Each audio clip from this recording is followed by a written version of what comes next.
somebody, யாராவது ஒருத்தர் உன்னை லைவ்னு சொன்னா உன் வாழ்க்கை மாறிடுது. அந்த ஒரு பர்சன் யாரா இருக்கணுங்க? முதல்ல நகர்ந்து வர்றது வந்து ரெண்டு விஷயங்க. ஒண்ணு, நகர்ந்து வந்துட்டா நீங்க பயந்துட்டீங்கன்னு நினைப்பாங்க, இல்ல நீங்க போய் சொல்லிட்டீங்கன்னு நினைப்பாங்க, இல்ல நீங்க தோத்துட்டீங்கன்னு நினைப்பாங்க. ஆனா சாதிச்சு ஜெயிச்சு நிலைச்சு உன் பேரை நிலைநாட்டி அதுக்கப்புறம் நீ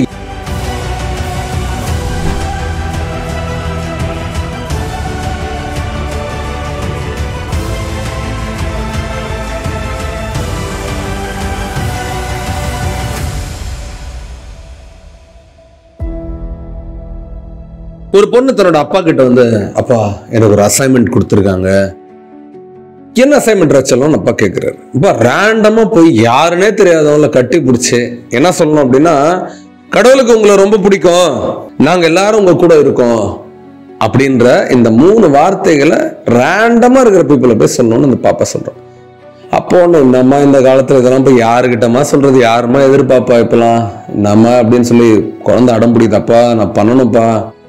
உடனே அப்பா சொல்றாரு, நம்ம மாமா வீட்டுக்கு போகலாம், அங்க போய் பண்ணலாம், பெரியப்பா வீட்டுக்கு போகலாம், அங்க போய் பண்ணலாம். அப்பா அதெல்லாம் இல்லப்பா, ரேண்டமா தெரியாத ஆளுங்களை பண்ணோம்ப்பா அப்படின்னு சொன்னேன். சரின்னு சொல்லி பார்க்ல, அது வந்து ஒரு சண்டே பார்க், உங்களுக்கு தெரியும் இல்லையா, சண்டே பார்க்கு, எல்லாருமே அந்த குழந்தைங்களாம் விளையாடுறாங்க. அங்க போயிட்டு ரேண்டமா எல்லாரையும் கூப்பிட்டு, நான் உன்னை மதிக்கிறேன், கடவுள் உங்க கூட இருக்காரு, நாங்க எல்லாரும் உங்களை மதிக்கிறோம், உங்க கூட நாங்க இருக்கோம்னு சொல்லி ஒரு குழந்தை ஒரு முடிஞ்ச அளவுக்கு அது ஈவினிங் ஃபுல்லா பண்ணது. கிட்டத்தட்ட ஒரு 8ல இருந்து ஒரு 9 பேர் தான் அந்த பொண்ணு கிடைக்கிறாங்க. ஆனா 10 பேர் சரின்னு சொல்லிட்டு அப்பா என்ன சொல்றாரு, சரி 9 ஆயிடுச்சு பாத்துக்கலாமா, போற வழியில யாராவது கிடைக்கிறாங்களா, இல்லைன்னா விட்டுறலாம், போதும் 9 அப்படின்னு சொல்லி கன்வின்ஸ் பண்றாரு. அந்த பொண்ணு கன்வின்ஸே ஆகல, போயிட்டே இருக்கு. அது சண்டேன்றதால பல வண்டிங்க போகுது அந்த ரோட்ல, பயங்கரமான டிராபிக். இவங்க போறதுக்கும் அதுக்கும் ஒரு சிக்னல்ல, ஒரு மலை அடிவாரத்தோட சிக்னல், அது பயங்கரமான டிராபிக்.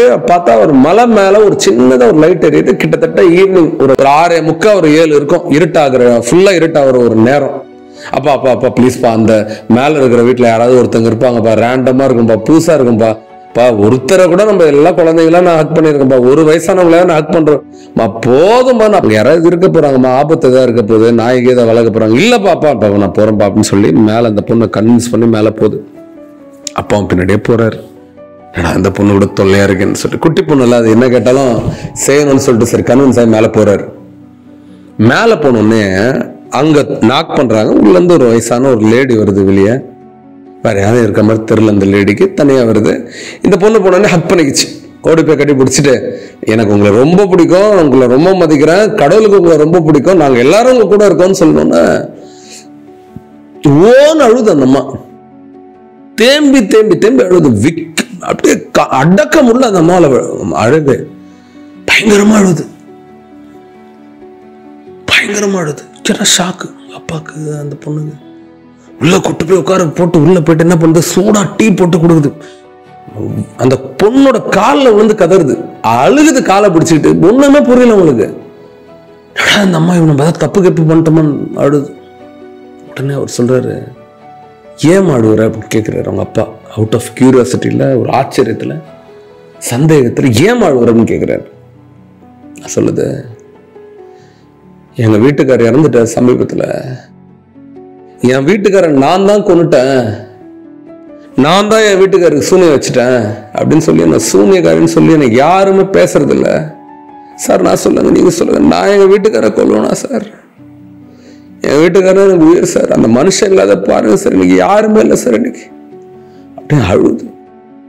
ஆனா இந்த பொண்ணு சொல்லிச்சு, சார் கடவுள் உங்க கூட இருக்காரு, நான் உன்னை நம்புறேன், நான் உன்னை மதிக்கிறேன்னு பாரு, அந்த வார்த்தை போதும் சார். இதோ சார் இப்பதான் சார் விஷத்தை எடுத்து வச்சிருந்தேன், நான் சாவணும்னு நினைச்சிருந்தேன் சார், எனக்கு வாழவே பிடிக்கல சார், ஆனா இப்ப வாழணும் சார் நானு, ஏன்னா எனக்கு என்ன நேசிக்கிறவங்க யாரும் இருக்காங்களா சார். ஒரு சின்ன விஷயம் பாருங்க, இந்த லைஃபே புரட்டி போடுது பாருங்க. somebody, யாராவது ஒருத்தர் உன்னை லைவ்னு சொன்னா உன் வாழ்க்கை மாறிடுது. அந்த ஒரு பர்சன் யாரா இருக்கணுங்க? முதல்ல நீங்களா இருங்க அந்த பர்சன். எங்க இருந்தோ வந்து ஒரு குட்டி பொண்ணு உங்களை ஹக் பண்ணி ஐ லவ் யூன்னு சொல்லி உங்க உயிரெல்லாம் காப்பாத்தாது. நீங்க தான் உங்களுக்கான பொண்ணு, நீங்க தான் உங்களுக்கான பையன், நீங்க தான் உங்களுக்கான உறவு, நீங்க தான் உங்களுக்கான நட்பு. உனக்கு தற்கொலை பண்ணிக்கிற எண்ணம்னு ஒண்ணு வந்துச்சு அப்படின்னா பாதிக்கு மேல இருக்கிற மக்கள் மத்தவங்களோட வார்த்தைகளை மதிச்சு, மத்தவங்களை அவமானப்படுத்தினாங்கன்னு நினைச்சு, மத்தவங்க முன்னாடி வாழணும்னு நினைச்சுதான் உங்க உயிரை காலி பண்ணணும்னு நினைக்கிறேன். ஏன்னு கேட்கிறேன் நான். அதே மாதிரி நிறைய லேடிஸ்க்கு அந்த பிரச்சனை இருக்கு. வீட்டுக்கார் போனோடனே எல்லா பழியும் அந்த லேடி மேல போடுறது, இல்ல மனைவி சத்தோன்னு எல்லா பழியும் தூக்கி இந்த வீட்டுக்கார் மேல போடுறது. உறவு போச்சுன்னா போச்சுங்க, மத்தவங்கள பழி சொல்லி என்ன ஆக போகுது? சரி, இங்க நம்ம இந்த கதையில இருந்து கத்துக்க வேண்டியது நிறைய விஷயங்கள்ங்க. ஒண்ணு, பிறரை நேசிக்கிறது பசங்களுக்கு சொல்லிக் கொடுக்கணுங்க நம்ம எல்லாருமே. அப்பதான் இந்த உலகம் வந்து அமைதியான இதுவா மாறும். நம்ம ஜெனரேஷன்ல இருந்த இந்த ஹாப்பினஸும் சேஃப்டியும் அடுத்த ஜெனரேஷனுக்கு அது கிடைக்குங்க. நம்ம கொடுக்கணுங்க. அதை வெறும் விதையையும் பலா விதையையும் வாழை மரங்களை மட்டும் நட்டா அடுத்த ஜெனரேஷனுக்கு ஆர்கானிக்கான பழம் கிடைக்கணும் மட்டும் இல்லைங்க, ஆர்கானிக்கான அன்பும் கிடைக்கணுங்க. நல்ல விஷயங்களை மக்களுக்கு சொல்லி தரணுங்க. நல்ல பழக்க வழக்கங்கள், அன்பு செய்யறது எப்படின்றதே சொல்லி கொடுக்கணுங்க. ஒன்றும் தப்பு இல்லைங்க. யாராவது உங்களை தனிமைப்படுத்துறாங்க, உங்களை வேல்யூ பண்ணலன்னு உங்களுக்கு தோணுச்சு அப்படின்னா அந்த நிமிஷமே அந்த இடத்துல இருந்து நகர்ந்து வந்துருங்க. உங்களை அவமானப்படுத்துற எந்த விஷயமும் உங்க லைஃப்ல நீங்க செய்யாதீங்க.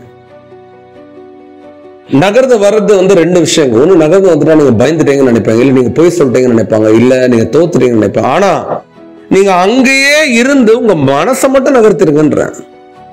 உங்களை அவமானப்படுத்துற எந்த விஷயத்திலும் உங்க மனசை வைக்காத, நகர்த்தி உங்க வாழ்க்கை மேல போக்கஸ் பண்ணுங்க, உங்களோட கலைகள் மேல போக்கஸ் பண்ணுங்க, உங்க திறமை மேல போக்கஸ் பண்ணுங்க, உங்க வாழ்க்கையை நீங்க எப்படி பெட்டர் பண்ணலாம்னு போக்கஸ் பண்ணுங்க. உங்க லைஃபே மாறிடும் நான் ஸ்ட்ராங்கா நம்புறேன். தெளிவு கிடைக்குதா இல்லையா? அப்போ இந்த நிமிஷத்திலிருந்து சக உயிர்களை அன்பு செய், சக உயிர்களை அவமானப்படுத்தணும்னு நினைக்காத. அப்படி உன்னை அவமானப்படுத்துற உயிர்கள் பக்கத்துல நிக்காத.